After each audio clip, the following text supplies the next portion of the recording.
আজকে আমরা এখানে দাঁড়িয়েছি খুবই দুঃখ ভারাক্রান্ত মন নিয়ে, কষ্ট নিয়ে, ভগ্ন হৃদয় নিয়ে।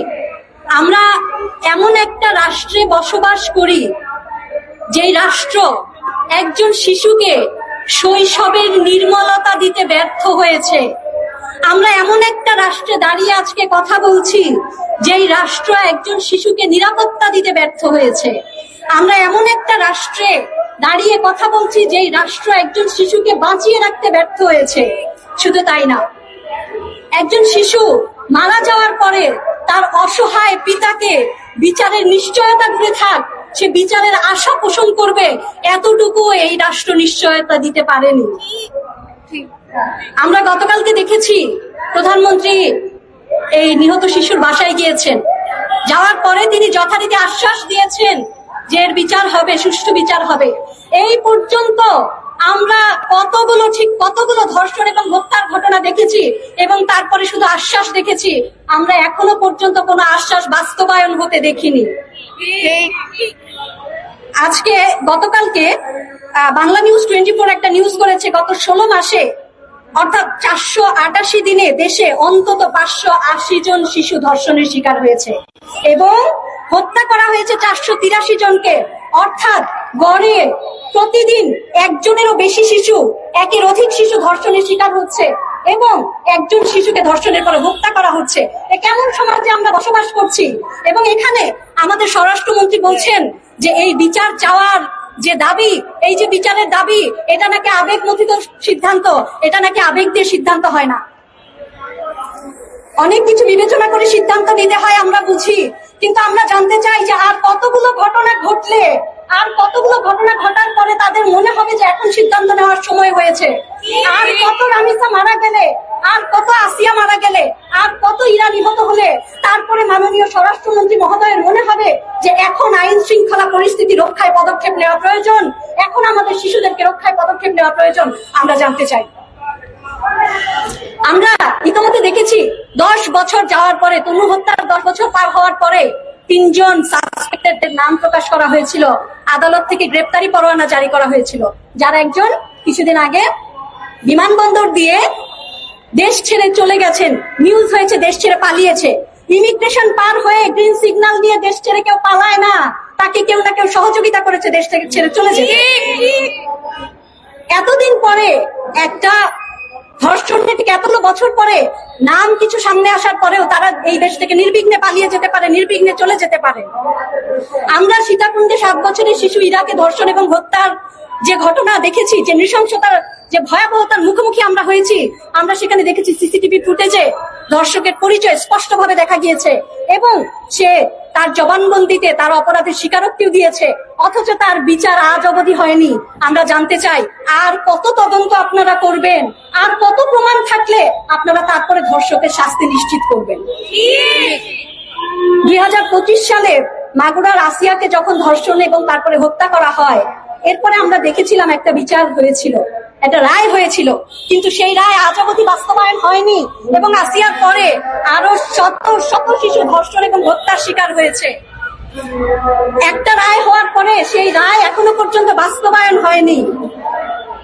আমরা এই যে রামিসাকে নিয়ে আজকে এখানে দাঁড়িয়ে কথা বলছি, আজকে একটা ছুটির দিন, শুক্রবার।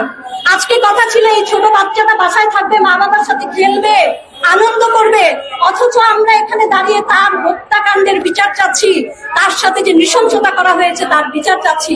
এর থেকে লজ্জাজনক, এর থেকে অপমানজনক আমরা যারা বেঁচে আছি তাদের জন্য আর কিছু হতে পারে না। আর আমরা দেখতে পাচ্ছি বিচারহীনতায় একের পর এক শিশু ধর্ষিত হচ্ছে, একের পর এক শিশুকে হত্যা করা হচ্ছে, অথচ বিচার বিভাগের স্বাধীনতার যে প্রস্তাব ছিল, বিচার বিভাগকে স্বাধীন করার যে উদ্যোগ নেওয়া হয়েছিল, সেটাকে ইতিমধ্যে গলা টিপে হত্যা করা হয়েছে। কারা হত্যা করা হয়েছে? যাদের ঢাকা থেকে যাওয়া নেতাকে মনোরঞ্জনের জন্য এলাকার মেয়েদেরকে প্রয়োজন হয়। আমরা এরপরে কার কাছে বিচার চাইবো? আমরা কার কাছে বিচার চাইবো? এই যে অসহায় শিশু, এই শিশুদের কাছে আমরা মুখ দেখাবো কিভাবে?